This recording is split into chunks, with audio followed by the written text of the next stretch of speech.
അപ്പൊ ഇന്ന് ഞങ്ങൾ പുറപ്പെട്ട് നിൽക്കുന്നത് എന്റെ വീട്ടിലേക്ക് പോകാനാണ് കേട്ടോ. ഒന്ന് അവിടുത്തെ പെരുന്നാളാണ്. പോണില്ലാന്ന് വിചാരിച്ചതായിരുന്നു, പിന്നെ പെട്ടെന്ന് നടന്നു പോകാനുള്ള ഒരു പ്ലാൻ ഇട്ടത്. ഞാനാണെങ്കിൽ ഇന്ന് പുതിയ ബെഡ്ഷീറ്റ് വിരിച്ചിട്ടുണ്ടായിരുന്നു. അപ്പൊ തേജുനാണെങ്കിൽ അതിൽ കിടക്കാൻ പറ്റാത്തതിന്റെ ഒരു വിഷമം ഉണ്ട്. അതിനാണ് ഇവിടെ കയറി കിടക്കണത്, കിടന്നിട്ട് പോവാടുന്നു എന്നൊക്കെ പറഞ്ഞിട്ടായിട്ട് ഇരിക്കണത്. അങ്ങനെ ഞങ്ങൾ വീട്ടിലെത്തിയിട്ട് എത്തിയ പാടെ തന്നെ തേജു ഇതേ ഫ്രിഡ്ജിൽ നിന്ന് അരവാണ് എടുത്ത് കഴിക്കേണ്ടത്. തറവാട്ടിൽ നിന്ന് പാപ്പം പോയപ്പോൾ കൊടുത്തിട്ടുണ്ടായിരുന്നതാണ്. പിന്നെ അമ്മ അതേ എനിക്ക് നാരങ്ങ വെള്ളം ഉണ്ടാക്കിയിട്ടുണ്ടായിരുന്നു, അതും കുടിക്കുന്നുണ്ട്. പിന്നെ വീടിന്റെ ഫ്രണ്ടിൽ മൊത്തം ഉണ്ടല്ലോ മറ്റേ ലൈറ്റും കാര്യങ്ങളൊക്കെ ഇട്ട് സെറ്റപ്പ് ആക്കിയിട്ടുണ്ടായിരുന്നു കേട്ടോ. പിന്നെ നോക്കുമ്പോൾ അതേ നമ്മുടെ തേജു പപ്പടം കഴിക്കുന്നുണ്ട്. പിന്നെ ഏകദേശം മറ്റേ ബാൻഡ് സെറ്റും കൊട്ടും കാര്യങ്ങളൊക്കെ റോട്ടിൽ നിന്ന് ഇങ്ങനെ വരുന്ന കേൾക്കാണ്ട് കേട്ടോ. പിന്നെ അത് ആദർശമായിട്ടോ അവ ആര്യനെ വീഡിയോ കോൾ ചെയ്തിരിക്കുകയായിരുന്നു. പിന്നെ അതേ ഞാൻ പറഞ്ഞില്ലേ നമ്മുടെ റോഡിന്റെ ഫ്രണ്ടിൽ മൊത്തത്തിൽ ലൈറ്റ് ഒക്കെ ഇട്ടിട്ട്, അതായത് എല്ലാവരുടെ വീട്ടിലും മാല ബൾബും കാര്യങ്ങളൊക്കെ തൂക്കി അടിപൊളിയാക്കി ഉണ്ടാവും. പിന്നെ പടക്കം പൊട്ടുന്നുണ്ട്. പടക്കം മീൻസ് മറ്റേ വലിയ ഇത് പൊട്ടിക്കില്ലേ, അതൊക്കെ പൊട്ടിക്കുന്നുണ്ട് കേട്ടോ. അതിനാണ് തേജു ചെവിട് പൊത്തിരിക്കുന്നത്.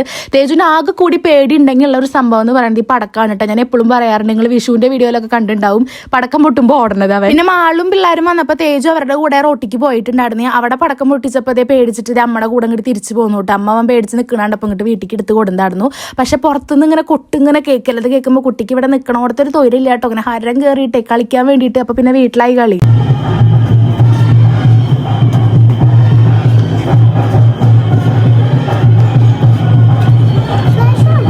പിന്നെ എനിക്ക് തൊയിരം തരണില്ല കേട്ടോ. വായ അമ്മ അങ്ങോട്ട് പോവാ റോട്ടിക്ക് പോവാന്നും പറഞ്ഞിട്ട്. നമ്മുടെ വീടിന്റെ തൊട്ടടുത്ത് തന്നെയാട്ടോ. അപ്പൊ ഞങ്ങൾ അങ്ങോട്ട് പോയിട്ട് ഇതേ റോഡിന്റെ അവിടെ നിന്നിട്ട് കുറച്ചു നേരം പരിപാടിയൊക്കെ കണ്ടു. തേജു നിന്ന് കളിക്കാട്ടോ.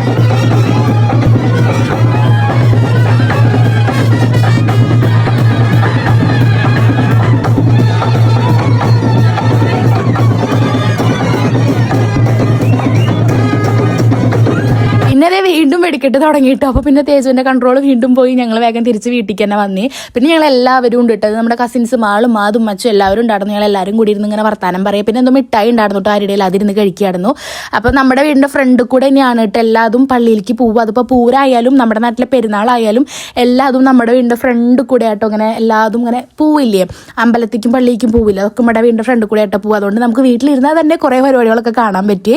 പിന്നെ അത് കഴിഞ്ഞ് കുറേ കഴിഞ്ഞപ്പോൾ പിള്ളേർ സെറ്റ് അവരുടെ വീട്ടിലേക്ക് പോവാട്ടെ. ഏകദേശം 10 മണി 10:30 ആയിട്ടുണ്ടാവും. കുറേ നേരം ഇരുന്ന് വർത്താനം പറഞ്ഞെങ്കിലും കൂടിയിട്ട് നേരായ വീട്ടിൽ കയറണ്ടേ. അതുകൊണ്ട് അവരിതേ വീട്ടിലേക്ക് പോവാട്ടെ. പിന്നെ കുറേ നേരം ആയതുകൊണ്ട് തന്നെ ഞങ്ങൾക്ക് വിശന്ന് തുടങ്ങിയിട്ട്. അപ്പോൾ ഞാൻ തേജുവിനും ചോറ് എടുത്തു, അതിൻ്റെ കൂടെ ഞാനും കഴിക്കാമെന്ന് വിചാരിച്ചിട്ട്. അപ്പം അമ്മ സാമ്പാറും പിന്നെ എന്തോ ഉപ്പേരി ആട്ടത്, കായും പയറോ തോന്നുന്നു, ഉപ്പേരിയും പപ്പടവും ഉണ്ടായിരുന്നു. പിന്നെ ആ സൈഡിൽ മുളക് വറുത്തതുണ്ട്, അത് നിങ്ങൾക്ക് കാണുന്നുണ്ടോയെന്ന് അറിയില്ല കേട്ടോ.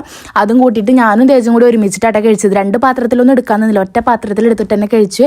പിന്നെ ഞാനിതേ കിടന്നിട്ട് ഞാനും ആരും കൂടിയിട്ടാണ് ഈ റൂമിൽ കിടന്നിട്ടുണ്ടായിരുന്നത്. കല്യാണം കഴിഞ്ഞൊക്കെ മുന്നേ ഞാനും ആരും ഇവിടെ കിടന്നായിരുന്നു. പിന്നെ കഴിഞ്ഞപ്പോഴാണ് ഞങ്ങൾ 2 റൂമിലേക്ക് സ്പ്ലിറ്റ് ആയത്. അപ്പോൾ ഇന്ന് ഞങ്ങൾ രണ്ടാളും കൂടി ഒന്നിച്ചൊക്കെ കിടന്നിട്ടുണ്ടായിരുന്നത്. അപ്പോൾ എന്തായാലും ഇന്നത്തെ വീഡിയോ എത്രയുള്ളൂ. ഇനി നമുക്ക് അടുത്ത വീഡിയോയിൽ കാണാം കേട്ടോ. ബൈ.